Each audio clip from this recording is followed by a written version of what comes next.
Whoa! So we got Omero over here. We got Luke over here.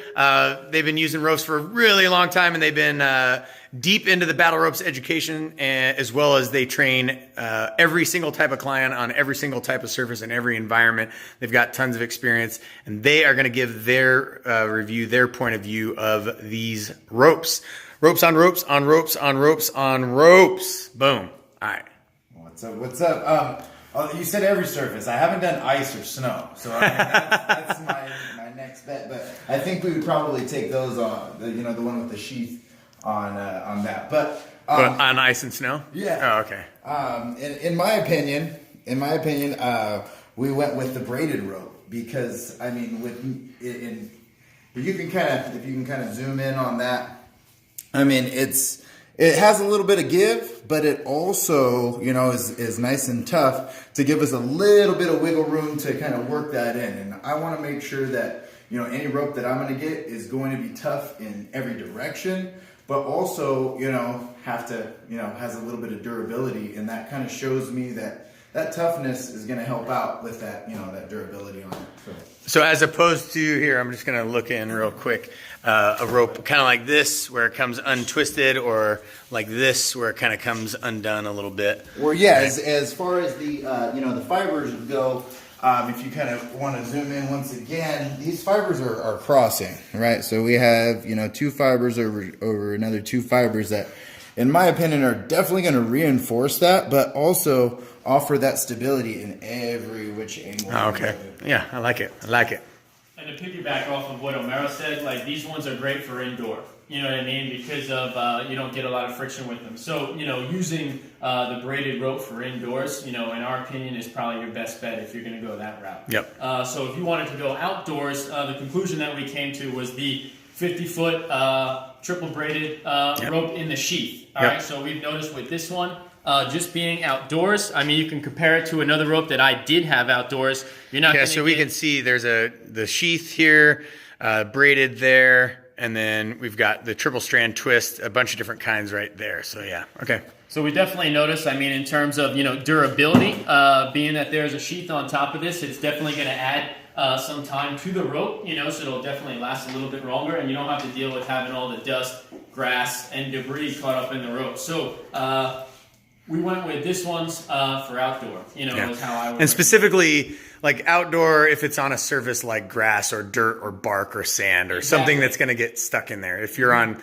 outdoor, but it's a smooth surface like cement like this, or outdoor and it's turf or something, then you could probably still stick with the braided. Exactly, and I liked it even better too. So for when you do go outdoors, the sheath gives you a little less friction. So you're not fighting, the grass, the ground, and things of that nature. As opposed to there not being a sheath on the rope. So I definitely noticed a huge difference with the sheath compared to one that did not have it on. Okay, cool.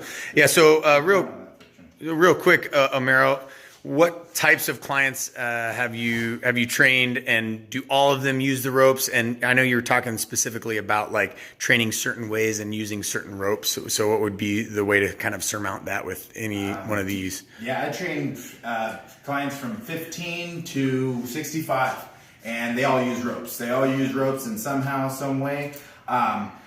It really just depends on what you're trying to get out of your clients and what your goal is, what their goal is, on what kind of rope that you're going to use, as far as, hey, maybe I want a heavier rope that I'm going to, challenge myself in power or strength. Whereas on those lighter movements, we're going to want maybe a rope that's a little bit more free flowing, and that, we can kind of manage a little bit better. So like if you're training overspeed, or if you're training endurance or something like that, or aerobic capacity, then maybe a lighter, thinner rope, and then a thicker, heavier, bigger rope for training the power and strength. Yeah, something of those, those short spurts that, that explosive strength.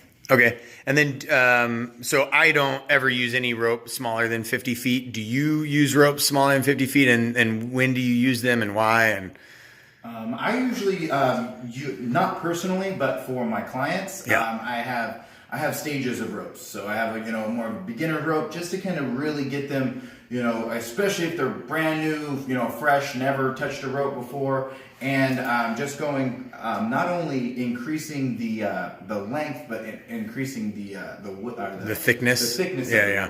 Okay. And so with that, I have 30, 40, and 50 foot. Okay. That they can kind of gradually work up. So if you could only get one rope, both of you, if you could only buy one rope, which rope would you buy? What's the length and what's the thickness? 1.5 inch, 50 foot. Inch and a half. Because, you know, what you've even told me in the past is, you know, people are going to adapt to that 40-foot rope pretty quickly. You know, Yeah. so the cool thing about having a 50 foot, what I've even done is I've taken 5 foot on each ends, you know what I mean, and make it a 40 foot, you know, tying it off to the anchor point. So you can't make a 40 foot rope of 50, but you can make a 50 of 40. Yeah. You know, so You can't add rope on. yeah, exactly. Yeah. You know, so I think, You're like stapling it and duct taping it on I there. think it's a better investment, you Yeah. know, if you're looking to I buy agree. a rope, just to buy 1.5 inch, 50 foot, because you're Yeah. going to adapt, you know, you're going to kind of get used to that rope pretty quickly. And like I said, you can always just tie it off to the anchor point based on how much rope you want. Yeah. Good point. Gives you some, you know, gives you something to work for, you know, work towards. And Yeah. so I agree with that. You know, 1.5 inch, 50 foot. Yeah. And the cool part about the thickness growing, if you have the versatility and all these different sizes, growing into that is, I mean, that's the basics of progressive overload, right? Like that's the Exactly. concept that we use to create an adaptation anyway. So And tight. to kind of, you know, what Omero said before, I use the same approach. You know, at this point, I have a few different ropes. You know, so fortunately, I have, you know, 50 foot, 1.5 inches that are a little lighter. You know, that I like to use, you know, like the hemp rope for more dynamic. Here, I'll just bring it over here.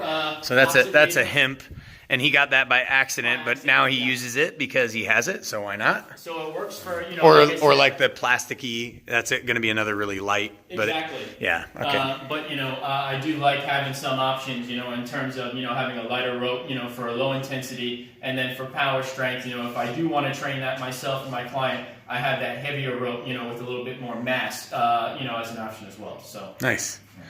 Well, hey, thank you guys so much. Again, that's Omero over there, right?